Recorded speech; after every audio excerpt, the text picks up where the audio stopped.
In my hands, I have the ancestors and the descendants of the finest chilies growing anywhere in the world. They are the product of the remarkable genius of Fabian Garcia, who cross-developed these chilies at the New Mexico State University in Las Cruces. Anyone driving back roads in the Mesilla Valley can't help but observe the chili harvest. Yet not many individuals realize that these outstanding chili qualities are due to a unique New Mexican, Fabian Garcia. After graduating from NMSU, he entered agricultural research and developed the New Mexico 6-4 chili. Garcia designed his chilies to be milder, thus opening a delicious market for those unappreciative of fiery foods. Upon his death, the university established the Fabian Garcia Science Center. Using the 6-4 as the basic top-of-the-line chili, researchers tinker with its antecedents.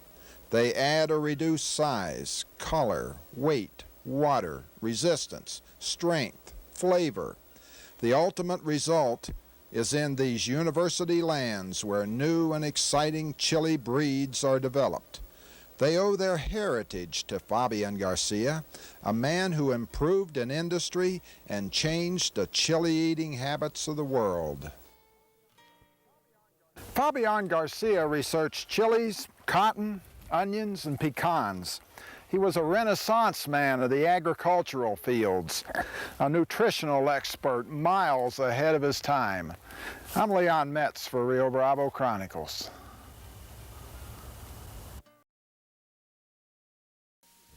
This is a Grumman Avenger, a torpedo plane, an unsung workhorse of World War II. It sank hundreds of enemy ships, and it made modest heroes out of such intrepid pilots as George Bush and Lieutenant Gerald Thomas, a former president of New Mexico State University. Gerald Thomas, president of NMSU from 1970 to 1984, went off to war for 3½ years during the early 1940s, in the process winning 2 air medals and 3 distinguished flying crosses. Now he has written a book, Torpedo Squadron 4. It's really one person's view, a pilot's view of World War II. When Pearl Harbor happened, I immediately joined the Navy, and at that time they needed torpedo pilots very bad, and I went through dive bomber training and was surprised when I was assigned to a torpedo squadron 4, and I was in combat on my 13th carrier landing. Actually got hit in the engine over Norway, a strike we made on Bodo, Norway, north of the Arctic Circle. And I would have bailed out after the hit when my plane was hit, but my belly gunner popped a chute and the plane couldn't get out. So fortunately, that plane flew 100 miles and I got back to the carrier, crash landed on the carrier. So after that 13th carrier landing, I was more or less considered a veteran. And then from there, we went to the Pacific, and I was on the Bunker Hill and the Essex in the Pacific Theater. Splashed down in the South China Sea. The memories of Torpedo Squadron 4, however, will remain forever in this recent book by Gerald Thomas. I'm Leon Metz for Rio Bravo Chronicles.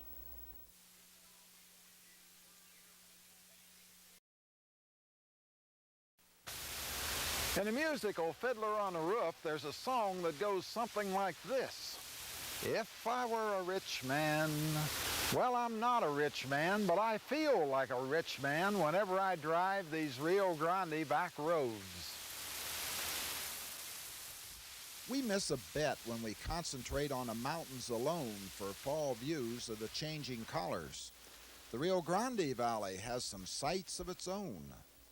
The autumn leaves seem to be chattering to themselves,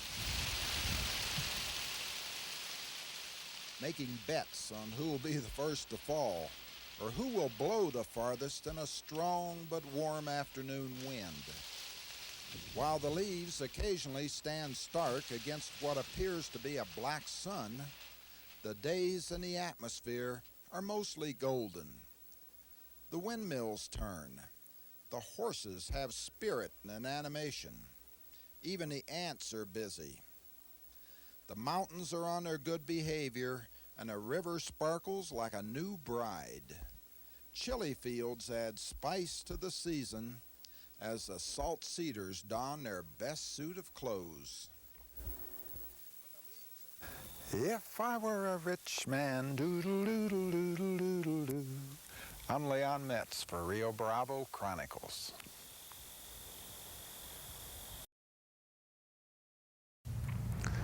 Pecans require a lot of patience. First, you wait all year for them to grow. Then Jack Frost makes a visit, and suddenly, overnight, it's harvest time. A hard freeze pops open the husk, exposing a pecan that's had nothing but tender loving care for the past year. 140 acres of trees, planted in straight lines like wooden soldiers, grace a Provencio farm along the Rio Grande near Anthony. The ranch is guarded by a, well, let's call him ferocious, a dog named Roscoe.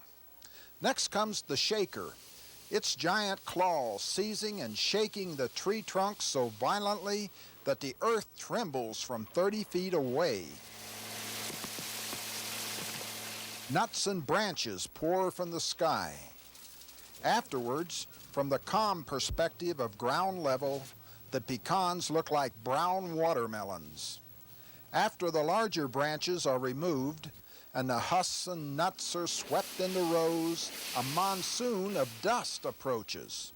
Men in surgical masks, riding a fearsome machine, suction up everything that isn't buried in the ground. A cleaning plan is the next step. The pecans are sorted and washed. Finally, the nuts are placed in containers or piled into mountains before being shipped to market. Nuts are an important crop along the river. And if I can paraphrase an individual like Will Rogers, I never met a pecan I didn't like. From the Provencio Farms, I'm Leon Metz for Rio Bravo Chronicles.